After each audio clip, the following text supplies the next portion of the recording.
राष्ट्रीय बौद्ध महासभा महाराष्ट्र राज्याच्या वतीनं राज्य अधिवेशन आणि कार्यकर्ता संमेलनाचं आयोजन रविवारी 5 तारखेला करण्यात आलं आहे। हा महत्त्वपूर्ण कार्यक्रम सकाळी 10 वाजल्यापासून सुरू होणार असून ठिकाण म्हणून मौलाना अबुल कलाम आझाद संशोधन केंद्र टीव्ही सेंटर रोड हडको इथं निवड करण्यात आली आहे।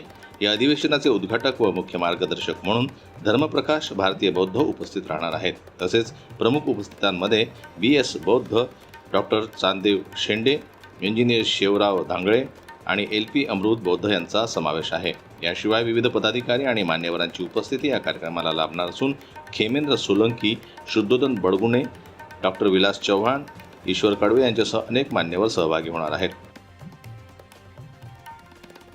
राष्ट्रीय बौद्ध महासभेचं अधिवेशन 5 एप्रिल 2026 मध्ये आयोजित केलेलं आहे। त्या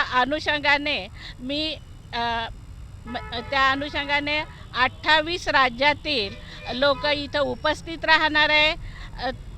त्या अनुषंगाने मी असं म्हणेल की मराठवाड्यातल्या लोकांनी त्यातल्या त्यात औरंगाबादच्या महिलांनी या अधिवेशनाला उपस्थित राहावे। सुट्टीचा दिवस आहे, तो सुट्टीचा दिवस मनोरंजनात न घालता या अधिवेशनाला उपस्थित राहावे असं मी आव्हान करते। 5 तारखेला सकाळी 8:30 ते 9च्या दरम्यान नाश्ता आणि चहाची व्यवस्था असेल। दुपारी 1 वाजता जेवण असेल आणि आपल्या अधिवेशनाला 10 वाजता प्रारंभ होईल। हे अधिवेशन 5 वाजेपर्यंत चालेल। 5 वाजता चहा आणि बिस्किटने त्याचा समारोप होईल आणि साहेब धर्मप्रकाश भारतीय साहेब हे 8 तारखेपर्यंत कारण बाबासाहेबांची कर्मभूमी असल्यामुळे पूर्ण हे महाराष्ट्रामधील मुंबई आणि औरंगाबाद, मुंबईला बाबासाहेब आंबेडकरांनी पीपल एज्युकेशन सोसायटी स्थापन करून सिद्धार्थ महाविद्यालय काढलं, आनंद भवन आणि बुद्ध भवनला, आणि त्याप्रमाणेच मिलिंद कॉलेज हे नागशेन परिसरामध्ये केलं आणि डॉक्टर बाबासाहेब आंबेडकर मराठवाडा विद्यापीठ तयार झालं। हे सगळं पाहण्याचं कार्य धर्मप्रकाश भारतीय साहेब करणार आहेत।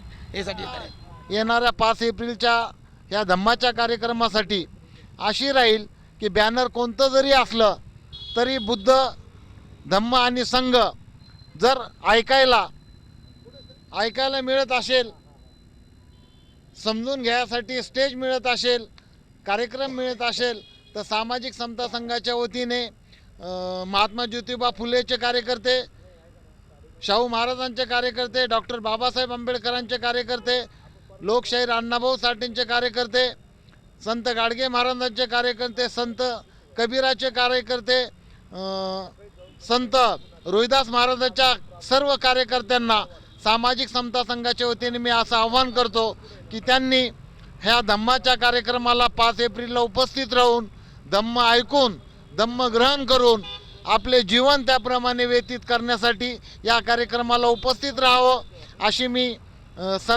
सर्वांना विनंती करतो।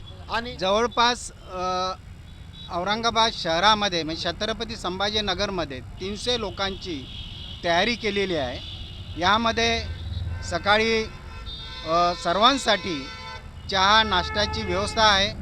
त्यानंतर 1 वाजता जेवणाची व्यवस्था केली आहे।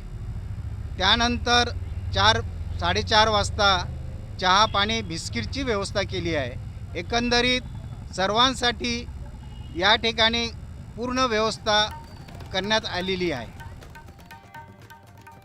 कार्यक्रमाची प्रस्तावना आणि समारोप डॉक्टर आनंद भालेराव यांच्या हस्ते होईल। कार्यक्रमाच्या निमित्तानं महाराष्ट्रातील विविध भागांतून बौद्ध बांधव आणि कार्यकर्ते मोठ्या संख्येनं उपस्थित राहतील। संघटनेच्या पुढील वाटचालीसंदर्भात महत्त्वपूर्ण निर्णय आणि मार्गदर्शन या अधिवेशनातून होणार असल्याचं आयोजकांनी सांगितलं। या अधिवेशनाच्या यशस्वी आयोजनासाठी स्वागत समिती आणि विविध पदाधिकाऱ्यांनी व्यापक तयारी केली असून जास्तीत जास्त कार्यकर्त्यांनी उपस्थित राहावं असं आवाहन देखील करण्यात आलंय। जनमत लाईव्ह न्यूज करता छत्रपती संभाजीनगरहून दिलीप वरघट यांची रिपोर्ट। मराठी बातम्यांसाठी जनमत लाईव्हला लाईक करा, सबस्क्राईब करा आणि बेल आयकॉनला दाबायला विसरू नका।